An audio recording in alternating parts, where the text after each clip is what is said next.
Welcome, dear community.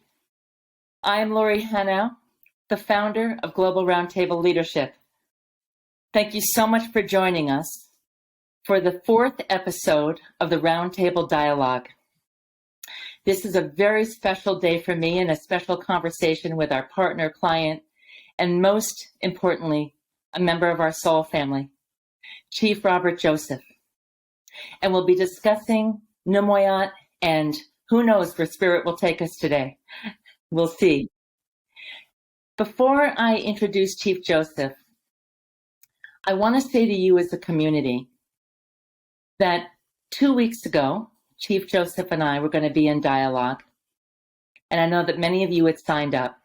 And there may be new people here, but I know many people heard about this. Chief Joseph, their family had a personal crisis, and we had to cancel. I want to thank you all for the waves of prayers and love and comments that you sent to us on behalf of Chief Joseph and his family. It was so striking to see who is in our community, the heart, the size of the heart in this community, and the diversity of this community, but the care that is constant. I want to thank you all for your personhood, and I want you to know how much you make a difference. And now I want to introduce Chief Joseph. Chief Joseph is a hereditary chief of the Gwawaenuk people and a member of the larger group, Gwawaenuk. Chief Joseph is a survivor of the Canadian residential schools.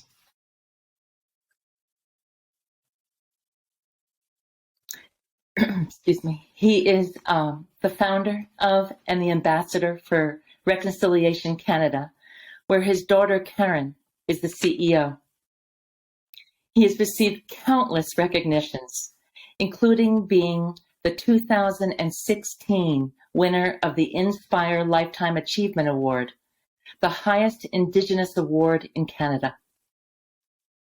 Chief Joseph's stunning, vulnerable, and brave autobiography, Namwayut, is a call to reconciliation between all of us. Namwayut recently made Canada's Toronto Star and the Globe bestseller lists and was also named one of Indigo's top 10 best books of 2022 and CBC's top 10 Canadian books of 2022. It is now time for us to spread this book all across the United States and all around the world. So if you haven't heard, 2 blessed, fortunate winners will get a chance to win a copy. We'll drop a link into the chat right now, and I'll tell you more about this at our closing. I, along with my magnificent team, have been supporting and in deep relationship with Karen and the whole team of Reconciliation Canada for the past 4.5 years. And Chief Joseph, I had to wear, I don't know if you can see the sparkle in my jacket, but when I was thinking about what to wear today, I chose sparkle because of the light that in my life, and I know in the life of countless people, that you emanate with every step you take and every word you speak. And I want to say it is my honor, and it is with love and respect and total joy that I welcome you here today to be in dialogue with me. Thank you. That's so kind. I feel so privileged to be online today with you, and of course all of those people who've tuned in. It's obvious to me that they're good people who care and love and have compassion and do something. They don't stand on the sideline. They do whatever it is that they do to advance our common humanity, to make love an abiding principle or whatever we call it every day, so that the world, in fact, truly becomes a place of sanctity for everyone. And so I'm really happy to be here today. I hope I can live up to that wonderful introduction. Oh, I have no worries about that. you just rest today. And Chief Joseph, you and I talk about sanctity and the sacred and the lack of the sacred in many places in our humanity, within our humanity, and how we show up with each other, and also the power of beginning well between people. And I'm wondering if in this community today, and for those that may be watching or listening to this recording in the times to come, if you would open us in a sacred way and in a way of blessing today.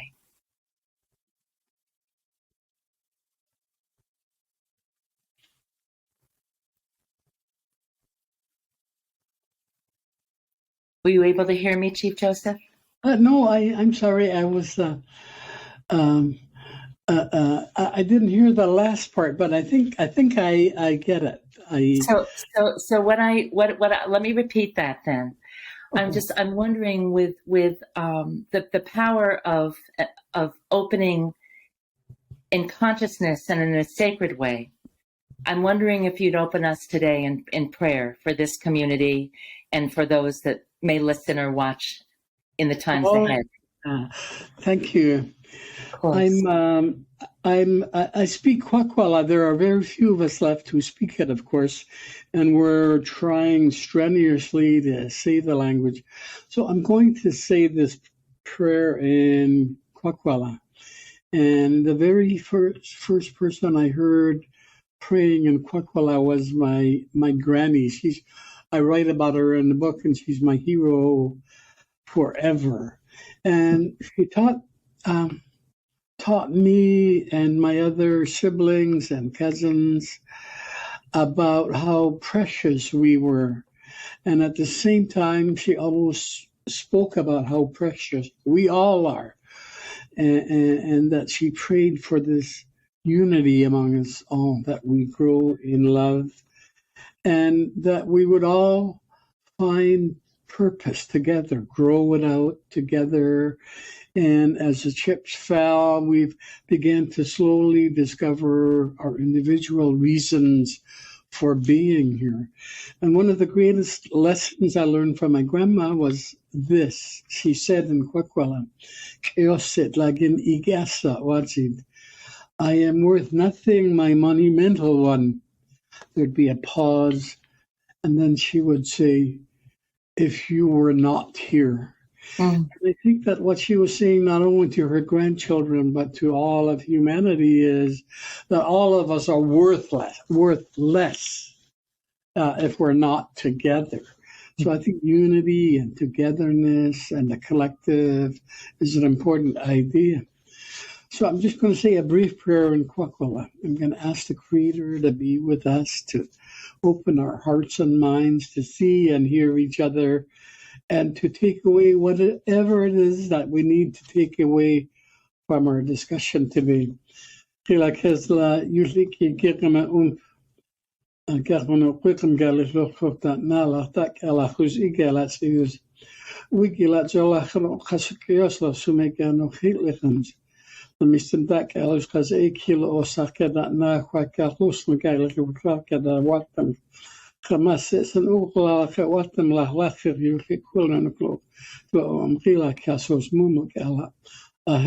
All my relations.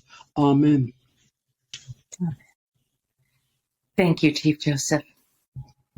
And thank you for bringing in your grandmother.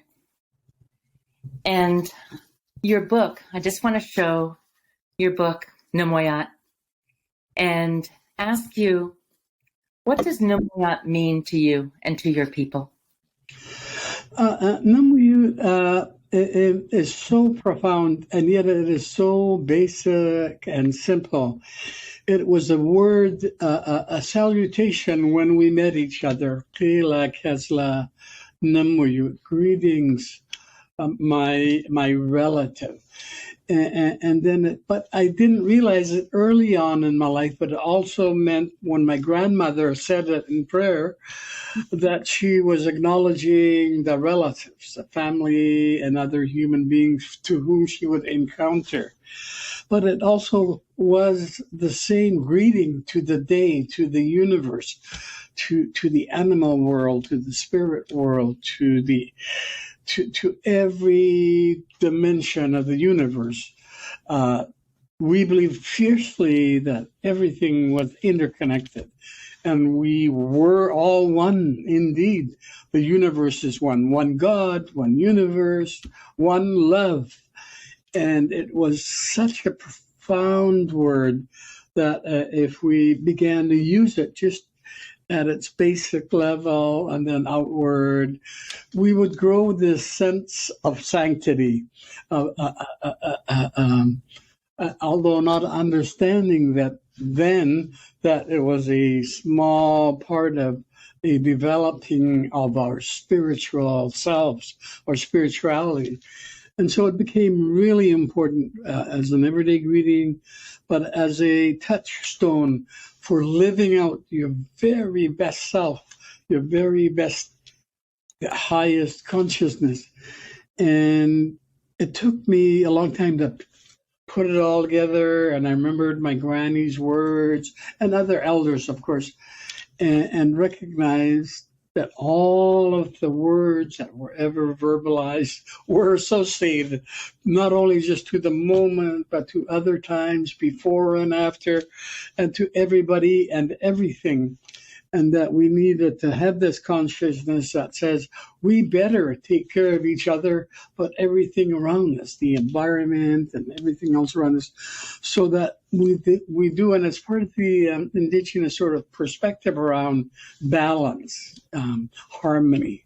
It's two really essential ways of being that give us peace and joy and love in deep, meaningful ways. Thank you. And within the shared leadership framework that we here at Global Roundtable Leadership offer teams and groups and organizations, as you well know, we offer the mindset and the heart set and the team practices of sharing leadership, sharing power, sharing responsibility with each other, and sharing meaning. From your life perspective, and for me, from your wisdom, why is sharing so essential? You know, I grew up in a fairly isolated place on the coast, and I wasn't very educated in residential schools. We just didn't learn very much. But I left there and I began to work in the woods, and I logged and I fished, and I was in the environment, in the climate, and learning all the things that I'm talking about that were so important when you were living the kind of lifestyle we're living. And I discovered that I would best make it or survive or succeed if I recognized that power not only comes from within, but it comes from without.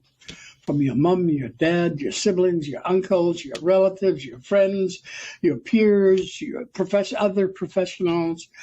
And without all of that, it's intended to lift us up, to hold us up, to advance us as people, right?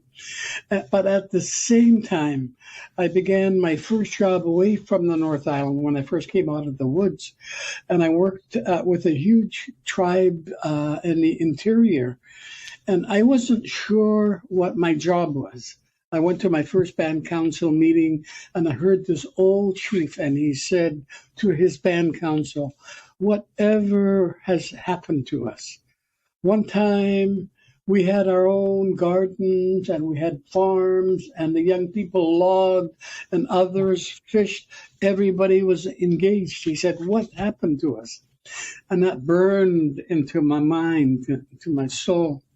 And I went home that evening, and I was so I don't know if disturbed's the right word, but I wanted to know whatever happened to us. Why did that happen?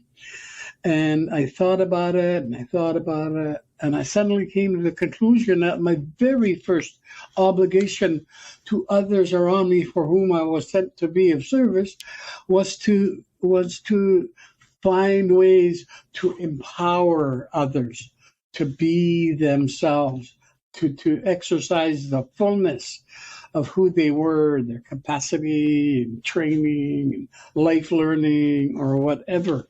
So I think we always have to be mindful of the energy externally, internally, and they need to be intertwined and weaved together to bring forward some of the perplexing kind of questions that we all face from time to time.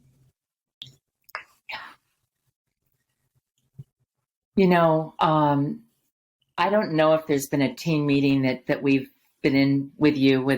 We here at Global Roundtable Leadership, with some of our team, has been in with you at Reconciliation Canada, where you have not called the whole of us to stick in together and to turn toward each other. And I remember when after our retreat, our first retreat, when I was invited to stay, and I was at Karen's house, and you came over for dinner, and you both shared with me that a part of Namwayut is also, I cannot be who I am until you are who you are. And that there is, and I walk with that every day in, how am I practicing? How am I living into sharing and making space for others in my team and within myself? And how am I willing to see my blind spots and to see where I'm conforming to power over and under versus power with? And I'm just wondering if there's anything else that you want to say about this consciousness and what this consciousness takes and your commitment to it. Yeah, this consciousness that we talk about is really critical. I think it's the one word that allows us to think, oh my gosh, how can I be better? What will make me better? And every time I hear the word or I'm thinking the word for myself, it asks me to look deeply inside, to look really deep, to see what else is there that I can learn internally from my life experience that will allow me to live out the virtues of goodness and kindness and resilience and love and care and it's a consciousness and you're not thinking about it anymore. You're living it. It's sort of carrying you now. And every once in a while, you got to sort of clean it up a little bit and think about it and say, where have I missed the boat? How can I aim higher? Or can I? Or am I aiming too high and I'm now too proud or whatever? All these thinking ways bring us to stages in our life. But I think consciousness is a source of power that most people don't understand, but it's a place where most people can go if they really want to, and to reflect and to draw from that source of energy and life experience, knowledge that's been put away up there. And it can continue to propel us forward, even if we don't understand everything at the moment. Not that we ever understand everything, but it's such a powerful word, a powerful source of energy and faith and belief. That's what consciousness to me is. Being, calling our highest selves to be present. I think about perseverance, the devotion, the dedication, the quality of commitment, what it takes to persevere in this consciousness in a world that can be so transactional and so dehumanizing. And what do you do? And actually, I want to, well, let me ask this question first. And well, hang on, I'm in two parts of my heart and mind. I want to let everyone here in the community know that in just a few minutes, we're going to be inviting a Q&A. And so if you have any questions or comments, please put them into chat. We want to make sure that you're included in this conversation with us. And now, Chief Joseph, back to what I was saying about dedication and devotion and quality of our commitment and to persevere.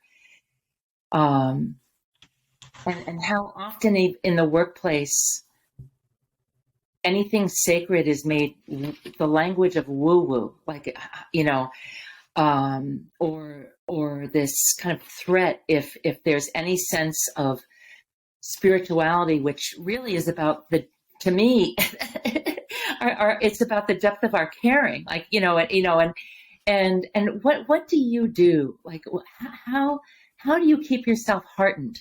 How do you stay committed in a world that has that you've had such a direct experience of its brutality? Yeah, I never always felt that way. There were times, and I say it in the book, whether I really didn't want to live or die. I just didn't know anymore. But I had a vision. I'll just talk about that for a couple of minutes here, or a moment here. Please. And it was so timely for me because all of my life I'd been rejected by governments in Canada, the public, Canadian people, and others. Even the church who was out to save us had rejected us. That's why they were trying to save us, I guess. Yeah. And I had a vision, and just really to make it short, I saw the entire universe unfold before my eyes, from where I was physically on a boat on an ocean next to a mountain range, and the skies above it and the heavens above it. And I heard a voice say to me, in spite of what you've done to yourself, because I began to drink too much for all of the situations I'd been through. I've been living recklessly and didn't value my life or what I stood for or anything. And the voice that spoke to me said that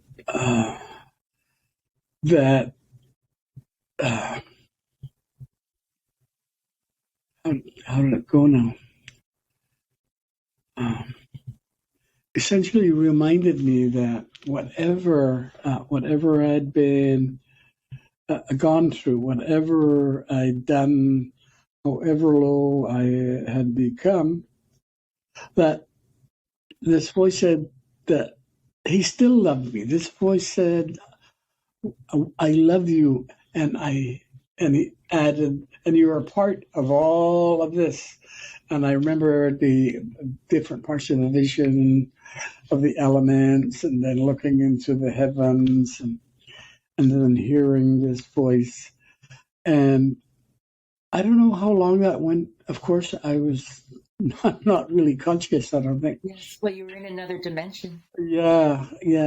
And when I came out of it, I knew I know it now, that I belong, that I'm a part of this universe. How infinitely big am I if I'm a part of this universe? And that this mystical God of all people, they call him by different names, right? Loved me. And it sort of answered all of the things that were driving me insane and causing me to act out horribly. Those few words, just so few, brought me to a point where I wanted to live, and I wanted to find my light somewhere. And once I got there, I went through some self-help programs. I read a lot of self-help books. I prayed. I did Indigenous ceremony. I was so desperate. It's not the right word, but desperate to get there. And once I felt more comfortable and steady now. I wanted to reach out and share the message and to help others. And but I still feel that way. I still share the message and I want to help others. I don't want anyone to ever be in those positions that I had been in the past. That was so dark and harmful and hurtful. I don't want anybody there. So I do my absolute level best in whatever ways I can to reach out to others, in the hopes that there might be some kind of inspiration or sometimes words, one or two even, do the job, and they find their own pathway to healing. Yeah. Thank you. And I just want to invite. I think this could be a good place to invite any questions or comments that you may have for Chief Joseph or for us.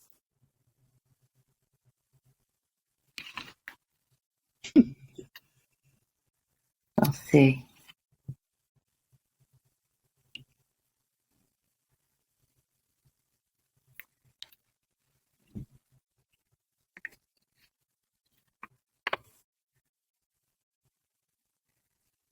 So Stacy Taylor Brown, thank you, Stacy, and welcome. Thank you for being here with us. As an educator and trainer and a curriculum designer, are there ways that we can help support your work to save your language? Yeah, there are ways. We've been working on language for a long time, but in recent times, the last year or a year and a half, we had a young man up in our area in the Gwawaenuk territories who had a vision about creating a immersion camp that would be part tourist destination to pay for the operations, and then be a camp where young Aboriginal Indigenous children would come and be in immersion learning the Kwakwala language. And at the same time, they would have other activities that brought them back on the land, learning how to fish and hunt or do ceremony in the woods, and showing real signs of progress. I think there are a lot, if you're an expert and you have some good ideas, if you share some of those ideas with us, and if they're workable and applicable in our situation up there, we really appreciate that kind of help for sure. There are so many people out there in different language initiatives, and I think it's because of the consolidation of that growing, evolving knowledge about how to save languages here and there that we're starting to get a picture of best ways forward. Of course, if you have lots of money, you can always donate to the charitable cause. Yeah, beautiful. Thank you so much for that question, Stacy. Yeah. And Chief Joseph, how would Stacy best get in touch if she does want to make some kind of an offering? The project that I'm speaking about is called Nawalak. That's a Kwakwala word, and it means supernatural, which means spiritual, of course. And so if you Google them, Nawalak, small w, Nawalak, just as it's. You know what? And Julie, could you or you, Sebastian, put that in chat? Chief Joseph, just spell that one more time, and I'm going to. Yeah. Excuse me. Capital Nawalak, small w. Nawalak. Thank you so much. And two more questions here, and absolutely, please bring your questions. If you've got something on your heart or mind, I can guarantee that at least a couple of other people are thinking of the same question, and so please step in. And forgive me for anyone's name that I may not pronounce properly, but I want to do my best to say your name. Stefan Pajicic. I hope that's right. I'm sorry, Stefan. Please get a hold of me to let me know how to pronounce your last name. Pagacic. Sustainability Risk FinTech, Workforce Development. What is the best way to access our higher self, Chief Joseph? Yeah, it's about 26 years ago, I came to the big city from Vancouver Island, a relatively small place called Campbell River. And it was when the whole legacy of the residential school system became very public. And the leadership, the Indigenous leadership of British Columbia, got a hold of me and said, we want you to come to Vancouver to this conference, and we want you to speak at the conference. And it was all about residential schools. So my speech then was about residential schools. Anyway, I went home and I got a call again, and they said, we want you to come back to Vancouver. So I came down, and it was a board of directors of a survivor group that had summoned me down. And the president met me and said, you wait right here. We're having a board meeting right now. I'll come back to you. We're having a discussion. Then we'll be ready to talk to you. So finally, he came out about a couple hours later, and he said, oh, now you're the director of the Indian Residential School Society.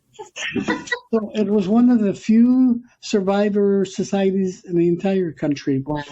And because of that, it was prestigious in a sense, and I got to go to every meeting that I was ever called by government or church or anybody else.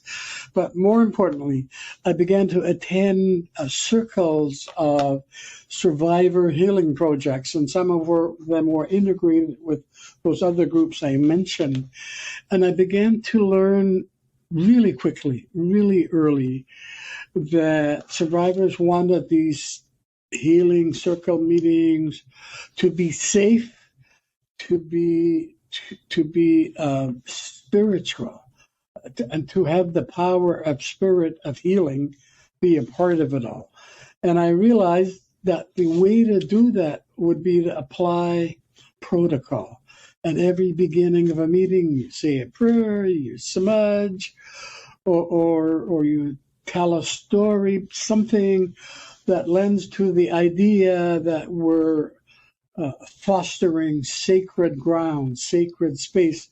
So all that who came would feel absolutely safe and that they belonged, and it didn't matter what race or creed they came from. And there were government people and all the other people, of course. And it was because of that we all agreed to stay together in these circles, because they were complete and whole, meant for everybody. And even further to that, we had a set of dialogues across the country where we decided what would keep angry survivors together, meeting with government people they hated and Indigenous politicians who were striving to try to get with it. What would keep them together?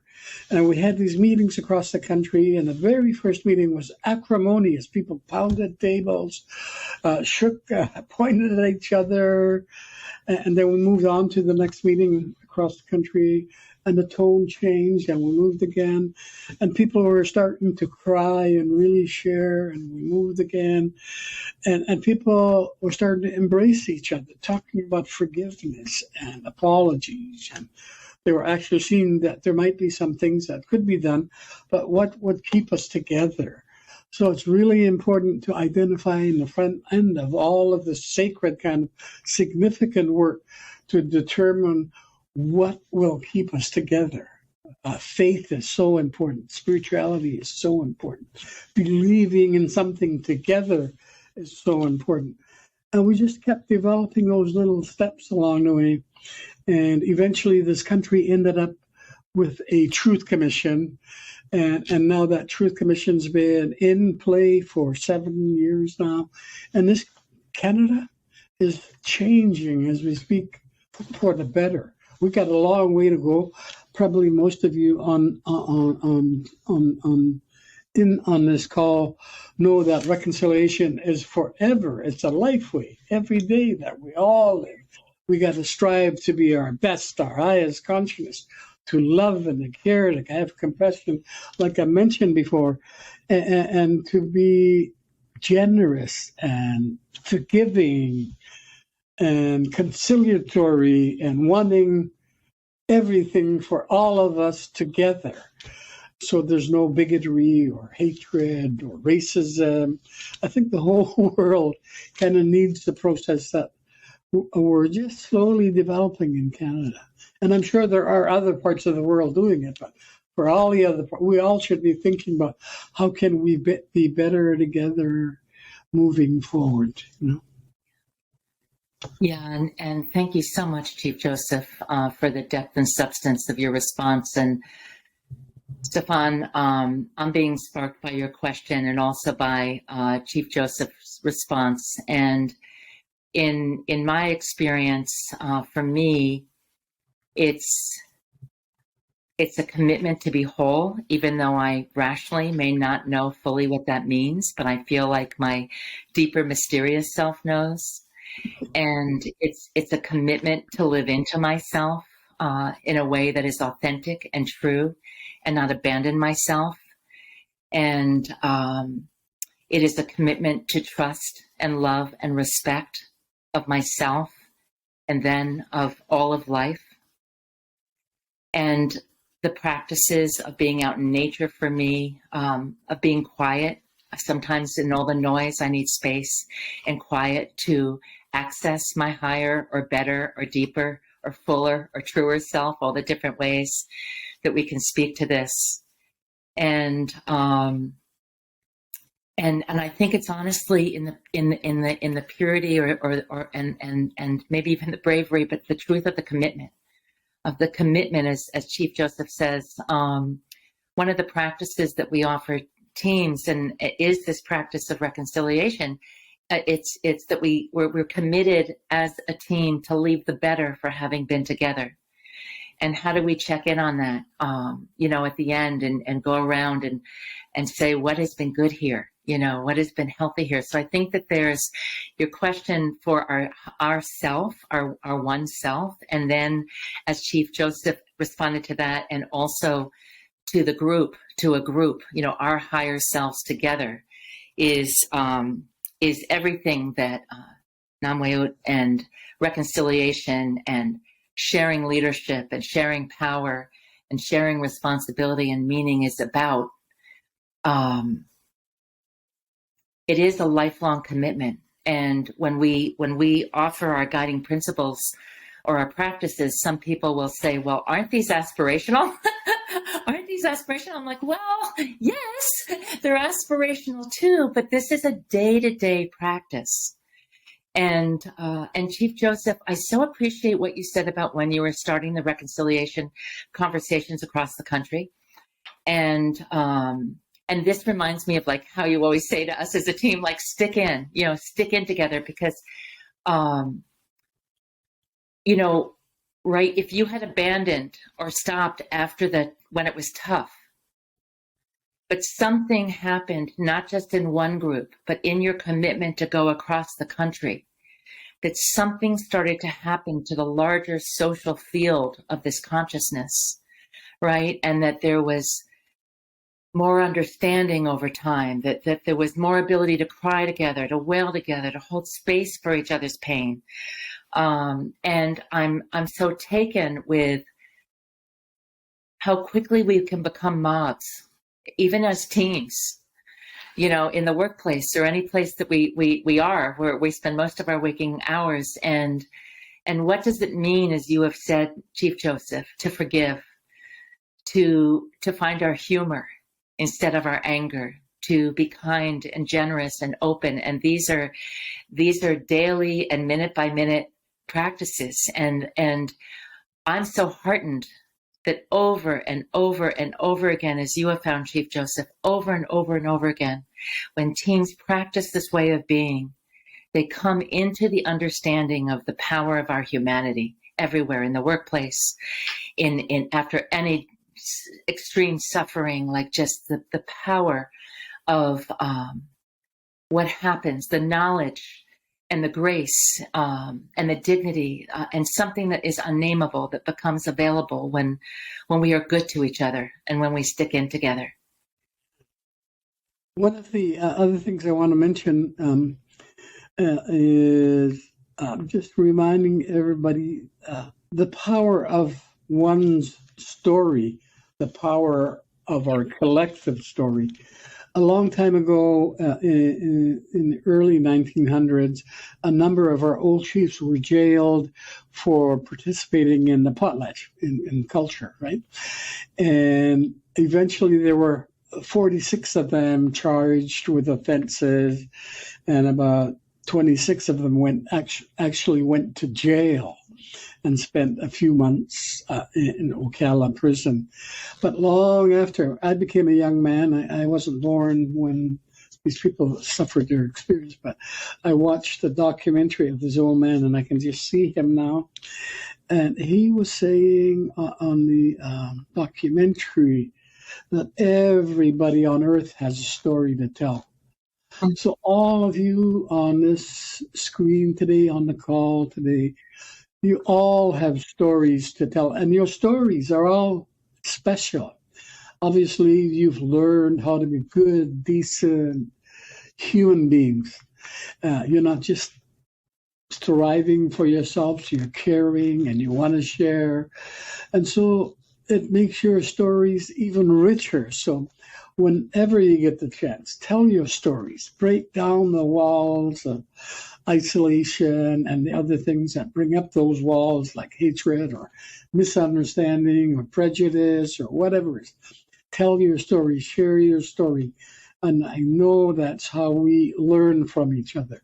If we have open hearts, open minds, we can hear each other, and we feel the experience of the story that you're telling. And that is so important. We've got to, before technology, when I was a kid in Kinkham Inlet, we had no televisions.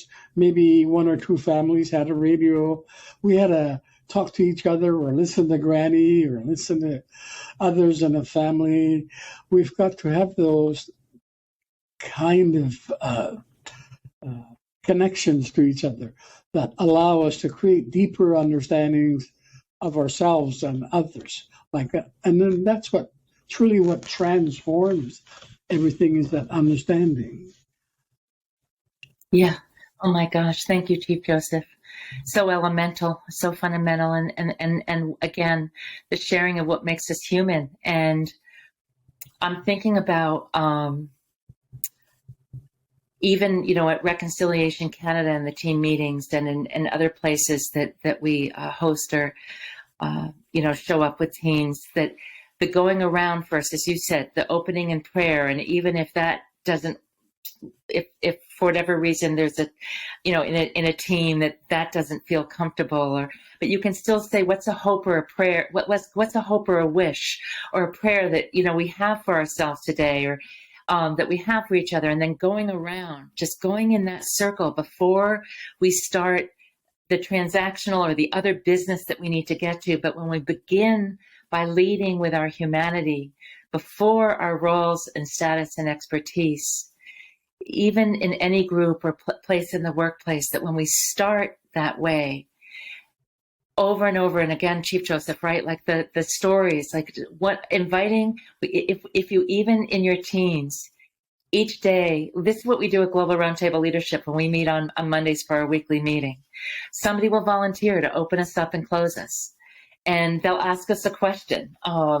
This last time it was, if you had a, if a fairy came in, was going to grant a wish for you for one day of what kind of animal you'd want to be, what kind of animal would you choose to be? But it's fascinating what comes through, like what you get to know about another person and your team or the group that you're working with or reconciling with by answering these questions. What did you see that was something of beauty this morning?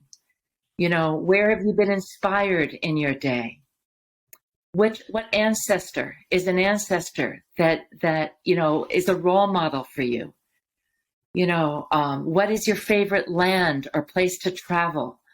That when we ask ourselves all these different questions, that even if they're the shorter stories, but we do this week after week with each other as we open and as we close, what's something that inspired you about the team today? Or what's one thing you learned from each other today? You're getting to know each other more and more and sharing your stories and humanizing your group and your workplace or wherever it is. Again, I'm using workplace in the broadest of terms. Yeah. Thank you for bringing this forth, Chief Joseph. And Patrick Mosier has a question for us here too. And then we will be wrapping up soon. We'll be turning to wrap up. So I'm just going to invite one more time. If anyone does have a final question or so, please don't hesitate to put it in chat. But having participated in Indigenous ceremonies and having deep impact from them, where do we draw the line when sharing our experiences without crossing the line of appropriation? This is a small question to end. It's a powerful question, and it's a question for our times because of what's happening, of all the accusatory ways, and also the importance of honoring culture and one's culture and each other's culture. So, Chief Joseph, do you have a response? Yeah, I do. I think that's a really good question. I keep seeing it being discussed on Facebook, and people have all kinds of responses to it. Sometimes it's harmful or hurtful, and it's a good question to consider where you personally have a line, whether you're the appropriator or the Indigenous guy with some degree, whatever is being appropriated. I think what's really important to consider in this case, when you're interacting with Indigenous people or groups of Indigenous people, that it depends on the relationship, right? There are situations where relationships are deep between parties, and there's not really a line other than one where your own conscience says, oh, you're crossing the line here, maybe you should be sensitive or careful and don't do that. But what's really important is to have discussion with the people with whom you engage and who might be people that are concerned about crossing a line on appropriation. I think there are, like in everything else, people who go overboard. I was going to say bad people, but there are always those people, and they should be confronted. And there's just clarity around those things. There's not even any discussion when some people, for whatever purposes, monetary or whatever, go beyond the pale and appropriate disrespectfully, and they should be called out, they should be challenged, and that's what happens once in a while when the crossing line is too significant. But in terms of personal and close encounter with each other and family and community where we all belong to a place, collective, I think that discussion works its way to a point where all the parties begin to have a sensitivity and an understanding. And maybe eventually there's just no line. You don't think about a line, you just don't go there. Once you have this kind of relationships where you really trust each other, you're honest, and you don't want to hurt anybody's feelings or be considered a thief of any kind, right? So it's a matter of understanding, a matter of dialogue. I think the more we talk about it, and that's why it's so important that the question was raised today, it'll grow out, and the more society will recognize, you know what, we shouldn't really go too far, crossing a line on appropriation of cultural knowledge or whatever, art or whatever. And I just really encourage people to talk about it. Thank you for that question. To talk about it whenever you can.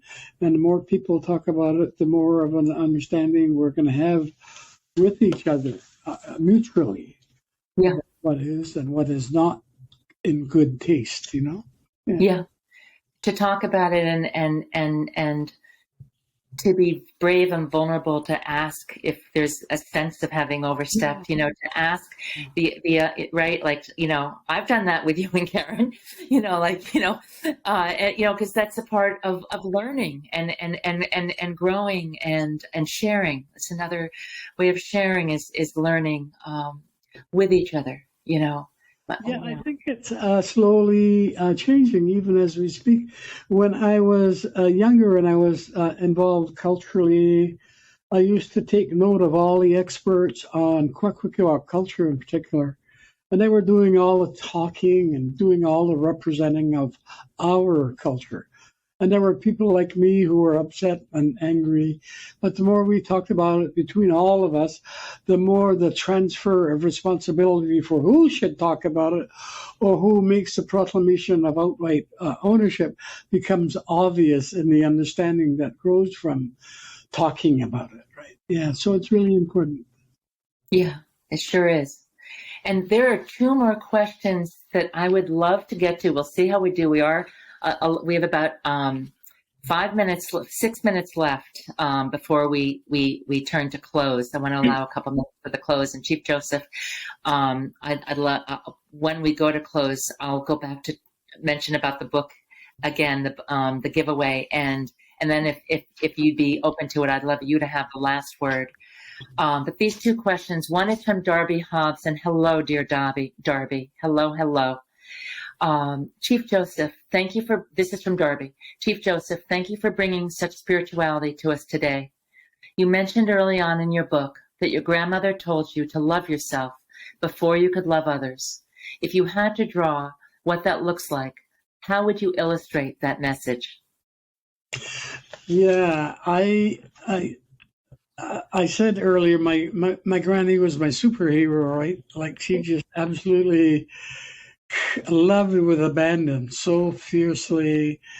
And by all measures, my granny was simple, she was poor, but she had the strongest spirit I've ever seen in a woman. And she fended for us, for my two cousins who just passed away, and all our other siblings, so to speak. Cousins in our culture are siblings. And there isn't a thing that she wouldn't have done to make sure that we were fed and looked after and cared for and loved. It was just amazing, the character she was.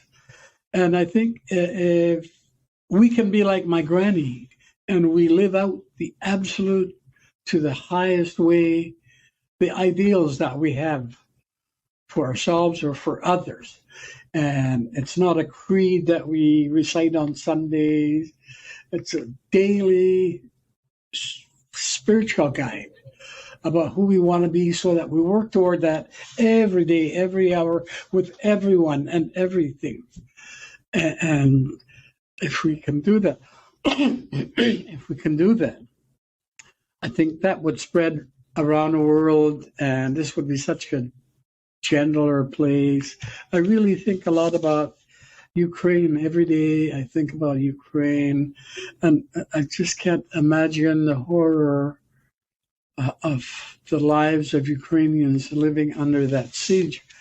And I keep asking myself, how can we, as human beings, be so cruel to each other? What drives that insanity?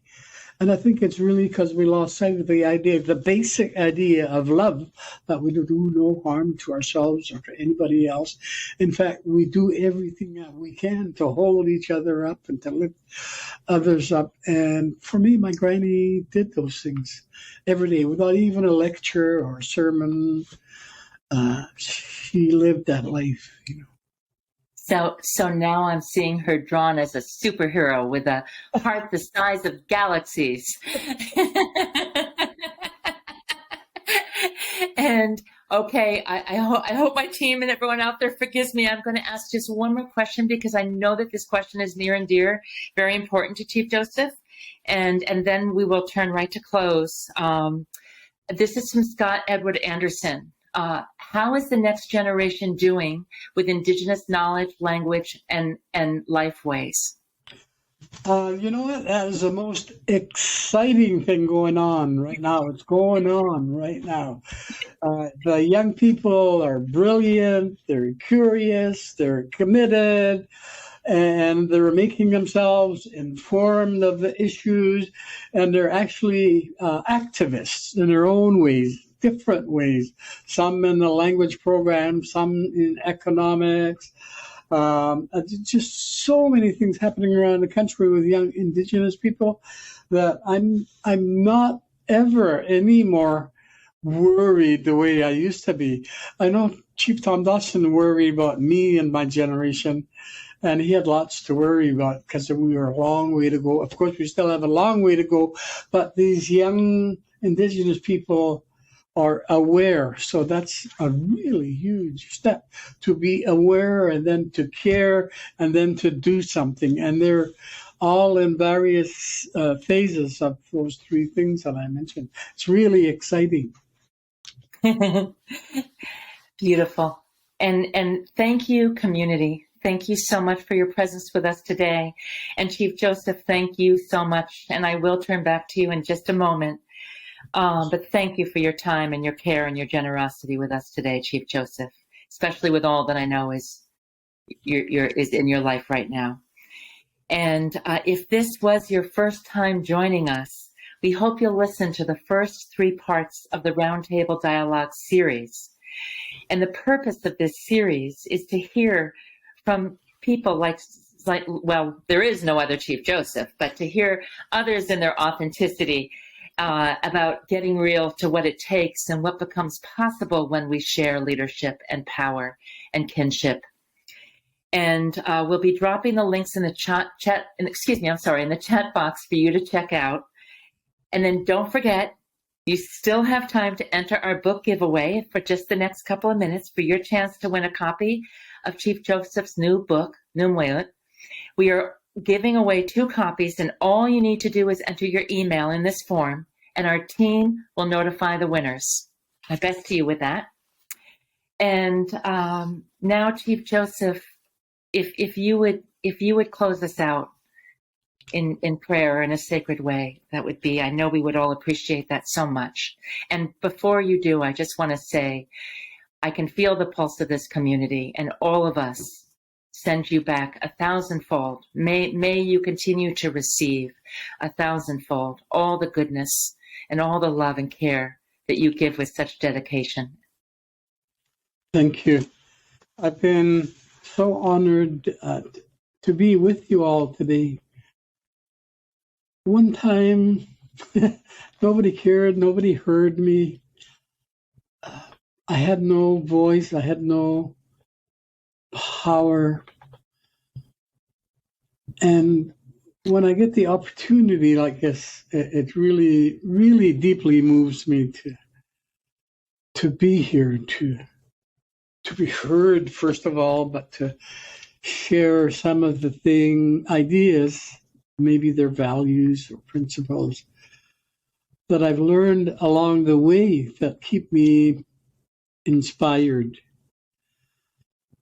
I just want to say to all of you that I really have the strong feeling that you're not on this screen for nothing today.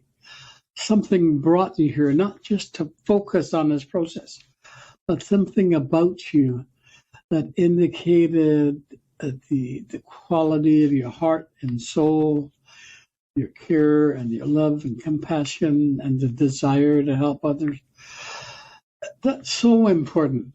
And you've got to just keep believing in yourself. Sometimes it's really hard to want to be a good person or to want to do good. There are still critics out there, even if you're doing your best. And I just want to say to you, and I'm going to remind you of one little part of my book again. I talk about Chief Tom Dawson. He was my other superhero, those two people. I seem to be under the care of caregivers all my life, so they were foster in that sense. And I heard Chief Tom Dawson, he was a great orator, he was a great chief. I heard him speaking in the big house one day, and he said, 8 seconds,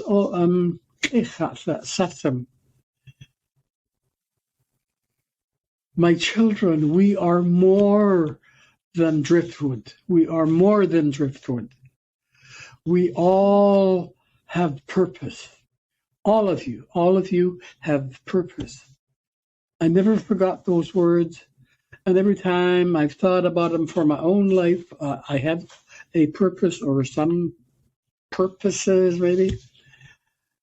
They're important to pursue, to never give up on, never to quit or to surrender. The world needs more people like yourselves to give of yourself, to ease the burden, to stop the hurt and the harm. And you're on the right track. Stay the course. That's what we were looking for. Stay the course. The world really needs you. I'm going to just say a brief prayer in Kwakwala again. Please. And ask the Great Spirit to continue to bless your lives, to guide you, to hold you up when you need to be held up, to hold your hand, to lead you, and to always, always remind you that you're a part of all of this, the universe, the creation, and that you're big in that way. How can you not be so big? And I'm going to ask the Creator to bless you and the rest of your life's journey. Wala senmut las kada silak wala kwakelos kada kapis kam gala shafo da mala. O ma ik akhilat osi da sakwa la khayul soki wala khis bakut hemigan o hele kami da hekuk sige wala khida bakut. Misno tak alus khas o metlus ik hilat hakla khis na kwakta kumtre kola sarla da bani khawi na kusam. Ahe mo istatli wakhatli welcome all my relations. Amen. Thank you. Thank you. Blessings to you, Chief Joseph, and to your family. Hi, everyone.